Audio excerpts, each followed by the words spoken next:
All right, y'all, this is about to be a weird one. One I may even delete in 24 hours. If you're seeing this right now, you know my secret. I don't want you to know my secret. Go away. I'm just kidding. What's happening, guys? My name is Cody Benton, and I am an alcoholic.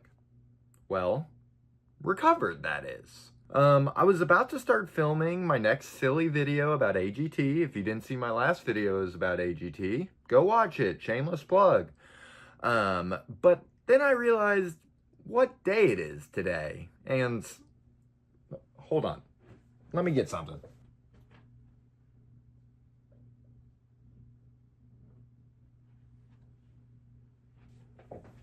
All right.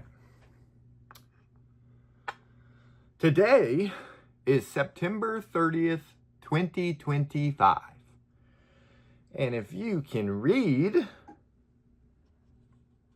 you will tell that this board says September 30th, 2024, which makes today 1 year since I began my sobriety journey. Woo! I don't know. Let me put this back. So yeah, last year at this time, I was in the middle of nowhere, Texas, in a rehab facility. I was shaking in a bed, scared for my life, wanting to die, spending my first day sober in years. I showed up the day before, but I blew a .17 into the breathalyzer. And if you don't know, that is actually more than twice the legal limit.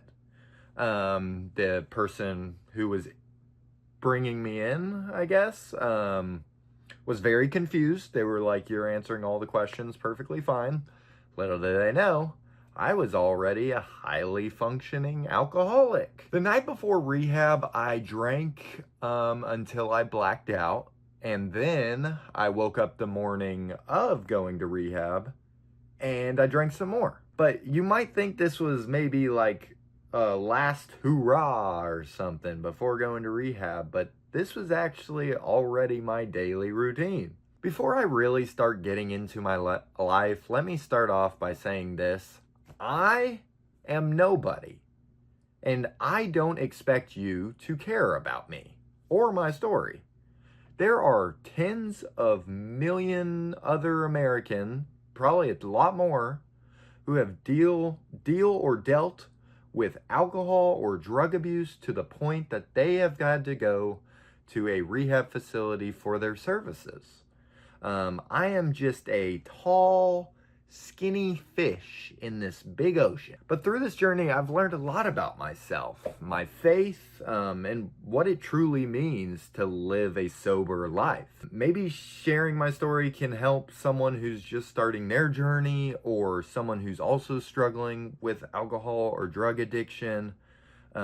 Trust me, it's not easy, but it will be worth it. I'm going to start with my backstory. It's nothing major, and I'll try to be quick with it, but I feel like it's important. So I'm from Dallas, Texas. I come from a wonderful family, and I have an amazing group of friends that I couldn't even ask for anything better.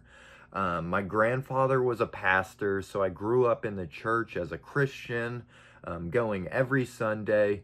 But really deep down as a kid, I was just kind of in there because my granddad was preaching and I really wanted just to be at home watching cartoons, probably. I never really understood the point of church. My faith was slowly dropping throughout school, and it got worse throughout college because I couldn't find a church I really liked in College Station or in Tyler, all the schools I went to. They weren't my home church, so I kind of stopped going to church. After graduating from Texas A&M with a liberal arts degree, I thought I have to get the first decent paying full-time job I can possibly get. I've always been weirdly fascinated with the storage industry. I think it might have been because that show Storage Wars back in the day. And then just over time realizing how much money those things bring in. And if you don't know, oh my goodness, it's ridiculous. But I thought I want to learn it from the ground up. So I took a position as an assistant manager with one of the major storage companies in the United States. Little did I know, the storage industry can be really depressing. Everyone's coming in stressed, whether they're moving or they're grieving the loss of a loved one, or they're just pissed off because we doubled their rate after they've been here for 2 months.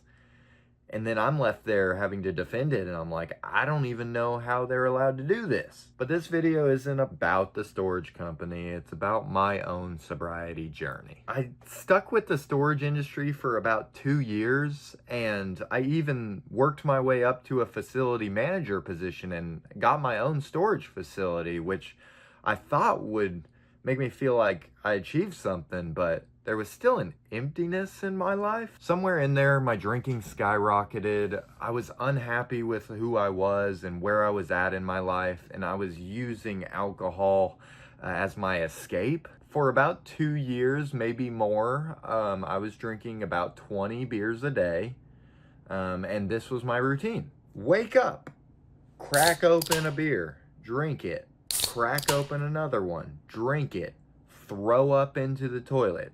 Time to go to work. Get in my car. Make sure you have a beer. Drink it on the way to work.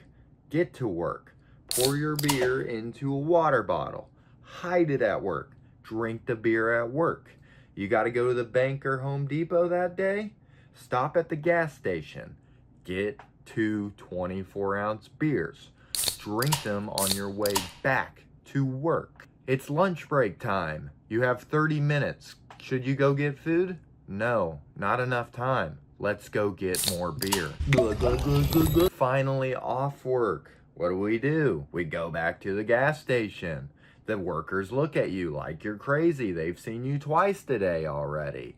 You don't care. You buy a 12-pack. Time to go home. Man, I'm not in a good mood, and this traffic stinks. I wish I could pass the time. Wait. I have a 12-pack. Crack open a beer. Finally get home and be so drunk that all you can do is go to bed, wake up at 8 p.m., realize I haven't eaten today. I should probably do that. Shove whatever food you can in your mouth and then drink the rest of your 12-pack. But remember to save 3 because those are for the morning. Yeah, I think you get it. It was taking over my life. The truth is, I was literally trying to drown myself. I wanted my life to be over because I thought I wasn't good enough. I was hospitalized on 2 separate occasions, but I just couldn't admit to my mom what I was trying to do. At this point, I realized I have 2 options. It's rehab or death. It was just a matter of which one comes first. My own personal breaking point came when I had back-to-back weekends with my close friends, 1 lake house trip and 1 golf tournament. Sounds like great weekends, but I physically couldn't be there. Well, if we're talking literally physically, I was there, but the whole time I was so sick that I was running off to the bathrooms to throw up just to hide it from my friends, all while sneaking in a beer to the bathroom because I physically needed it. By the end of this golf tournament and realizing I can't even be there for my own friends, I knew it was time. You might be watching this wondering, do I have an alcohol problem? Do I need to go to rehab? And my honest answer is probably not. Unless you really do. That's the hardest part, admitting it's a problem. What makes it a problem, you might ask? Well, on days I didn't drink in the morning, I would be physically shaking, unable to talk, unable to write my own name. I couldn't function without alcohol. And it wasn't just 1 beer and it stops. I had to literally drink until I couldn't feel anything to get these anxieties and shakes to go away. I wanted to numb myself, just hoping one day my pains and insecurities would just disappear. That's when you realize you have a problem. But okay, now you've admitted there's a problem and you've committed to go into rehab. Now what? Well, I hate to say it, but it's gonna suck first and foremost. I know I'm not selling it, but hear me out. It's gonna suck, but you're gonna realize you are nowhere near alone.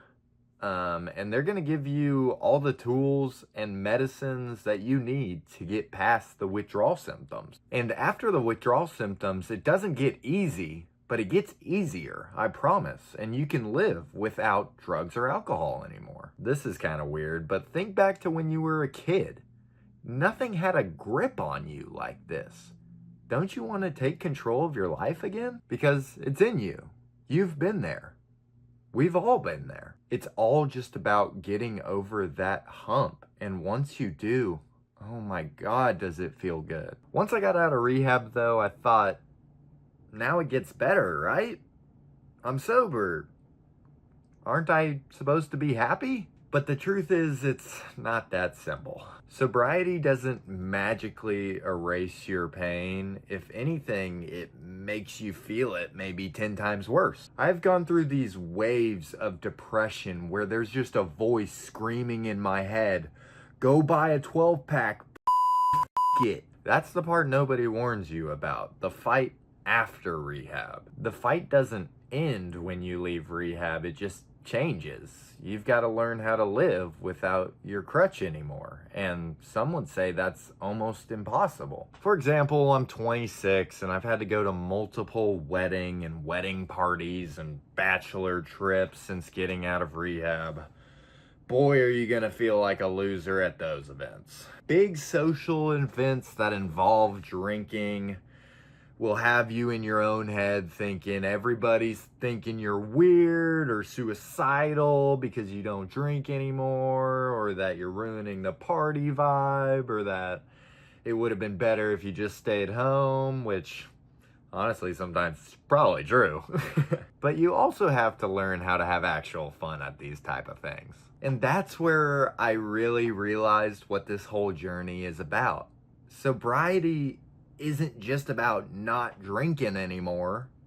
It's about relearning how to live. You have to rebuild your confidence, your social life, your sense of purpose. Without something bigger to hold on to, it's easy to slip back into your old ways. And for me, that something bigger is my faith.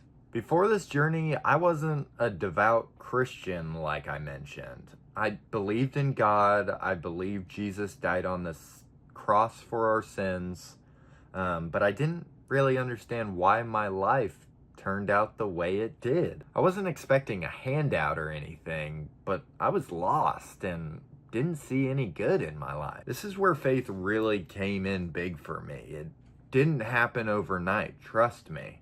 But I started to lean into God more. I began to believe my life had a greater purpose than to die from substance abuse.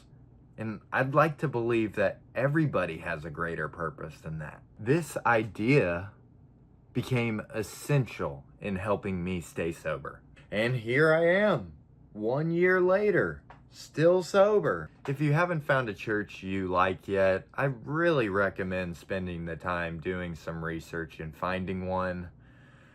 You may not feel anything the first Sunday. You may just sit there numb or angry or bored. I've been there. But if you keep showing up, something shifts and you'll notice it. Your mood changes, your drive changes. You start to see a future again for yourself. Look at me, for example. No, I'm not this wild success story. I'm not a big YouTuber, but hey, I'm alive. I'm here. I'm chasing my dreams, posting these videos. I've written a TV series about my time in rehab, if you're interested in that. The whole point of me saying this is, I wanted to be dead a year ago. And look at me now.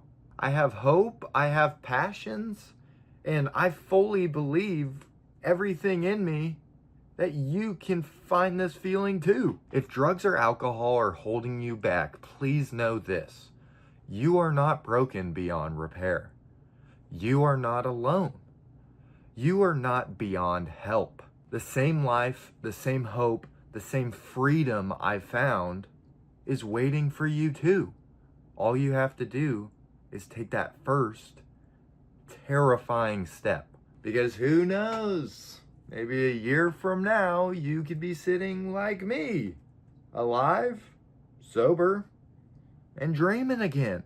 Most importantly, take care of yourself. God bless. And I'll see y'all in the next video, maybe. Peace? Bye? I don't know. See y'all.